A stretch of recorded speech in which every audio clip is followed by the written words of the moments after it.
Hello and welcome to my little friends, मेरे नन्हे नन्हे दोस्त। आज गुरुवार यानी थर्सडे की रात में गॉल्फ सेशन में आप सबका स्वागत है।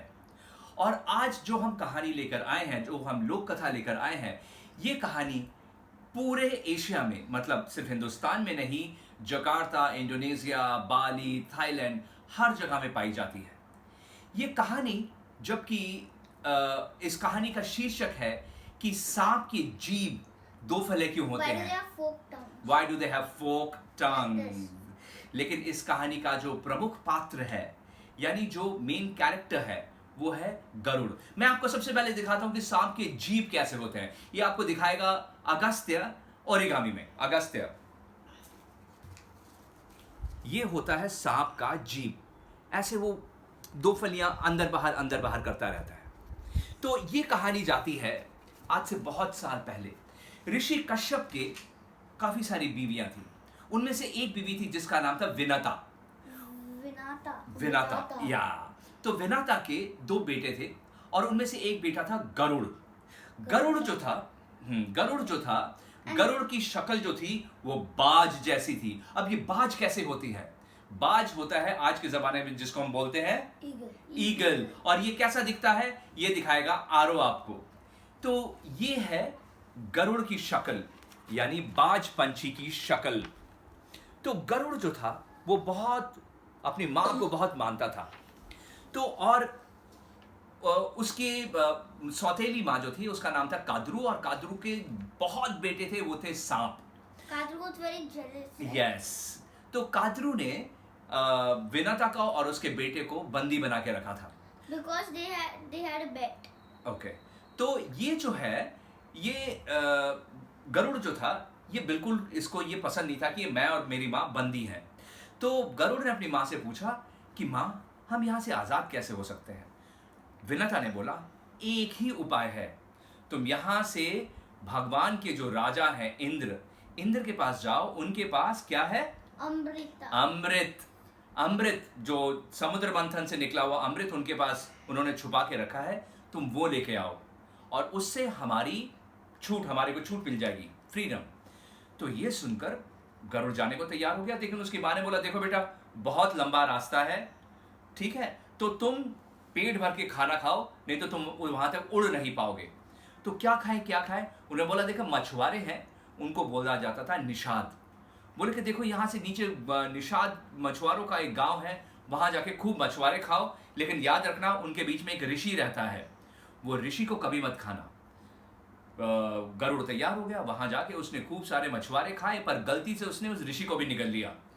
जब ऋषि को निगल लिया तो उसके अंदर से पूरी आग जलने लगी, तो उसने ऋषि को बाहर निकाल दिया। तो पर उसके पास दोबारा उसको भूख लगी, तो वो अपने पिता के पास गया, ऋषि कश्यप ने उसको बोला, तुम्हारी जो यात्रा है ये बिल्कुल सफल हो। यहां से तुम बाहर की तरफ जाओगे तो देखोगे एक हाथी और एक कछुआ, ये दोनों लड़ रहे हैं आपस में। ये दोनों जो हैं बहुत बड़े ऋषि हैं, लेकिन इन दोनों भाइयों ने, और ये दोनों एक दूसरे के भाई थे, लेकिन इन्होंने जमीन जायदाद के लिए अपने एक दूसरे से हर वक्त लड़ाई करी है, इसलिए इनको एक दूसरे को श्राप दिया है। एक हाथी बन गया है और एक कछुआ बन गया है। तुम इन दोनों को खा लो, जिससे इनको मुक्ति मिल जाएगी। गरुड़ गया। मुक्ति means freedom from the curse. तो गरुड़ गया, उसने उस हाथी को और उस कछुए को खा लिया, उसका पेट भर गया। अब वो चल पड़ा इंद्र के राजमहल की ओर। बहुत दूर उड़ते वो इंद्र के राजमहल में पहुंचा। लेकिन वहां पे देवताओं को पहले से खबर मिल चुकी थी कि गरुड़ आ रहा है। उन लोगों ने बहुत बड़ा आक्रमण किया, लेकिन गरुड़ जो था बहुत ही वीर था, वो ये जीत गया। उसने देवताओं पर विजय पा ली, और पाकर जब वो उस कमरे में गया जहां अमृत रखा हुआ था, वहां पे जाके उसने देखा कि अमृत के सामने एक बहुत बड़ा पहिया घूम रहा है, जिसमें बड़े बड़े छुरियां लगी हुई है। छुरिया मीन्स नाइफ्स। छुरियां मीन्स नाइफ्स। नो, एक बहुत बड़ा चक्र घूम रहा था, उसमें बड़ी बड़ी छुरियां रखी हुई हैं। तो गरुड़ ने अपने आप को छोटा कर लिया और उस पहिए के बीच में से निकल गया। लेकिन उसने ये देखा कि उस घड़े के सामने दो बड़े बड़े राक्षस जैसे जंतु बैठे हैं। ये बहुत वीर था, उसने उन दोनों जंतुओं को हरा दिया। हरा के वो घड़ा लेके वापस आया। अब यहाँ पर when he was small only, नहीं, बड़ा होने के बाद। पर यहां पर देखा जाता है कि गरुड़ कितना सच्चा इंसान था, सच्चा जो कोई प्राणी था। वो उस वक्त वो पूरा घड़ा खुद पी के अपने आप को Immortal. इमॉर्टल, मतलब जिंदगी भर के लिए जो कभी नहीं मरता, वो बना सकता था। लेकिन उसने वो घड़ा लिया, सांपों तक आया और उसने अपने आप को और अपनी मां को छुड़ाया। इंद्र को मालूम पड़ा, इंद्र ने अटैक के लिए अपनी पूरी तैयारी कर दी। In the meantime Garuda ने अपने भाइयों को और कादरी जो माँ है उसको बोला कि ये आप अमृत पी लो और बिल्कुल संजीवनी हो जाओ जिंदगी भर के लिए। But Garuda did not become immortal. No तो उसने क्या किया, उसने बोला कि लेकिन उससे पहले जाओ और अपने हाथ मुंह धोकर आओ। तो सब के सब जब चले गए, in the mean time Indra ने अटैक कर दिया। जब अटैक करके जीत गए और जीत कर जब लेकर जा रहे थे वो घड़ा, वो घड़े में से 2-3 बूंद जमीन पे गिर गया। कहते हैं वो जो सांप थे वो उतना ही अमृत पीने के लिए झपट पड़े, पर अमृत में इतना ज्यादा शक्ति था कि जैसे ही उनका जीभ उस अमृत को छुआ, उनकी जीभ फट गई और तब से आज तक उनकी जीभ वैसी है, द्विफला है, उसकी फोक टंग है। पर ये जो सब कुछ है ये कौन देख रहा था? विष्णु। Vishnu. विष्णु देख रहा था कि ये क्या है, कितना ईमानदार ये जंतु है, जीव है।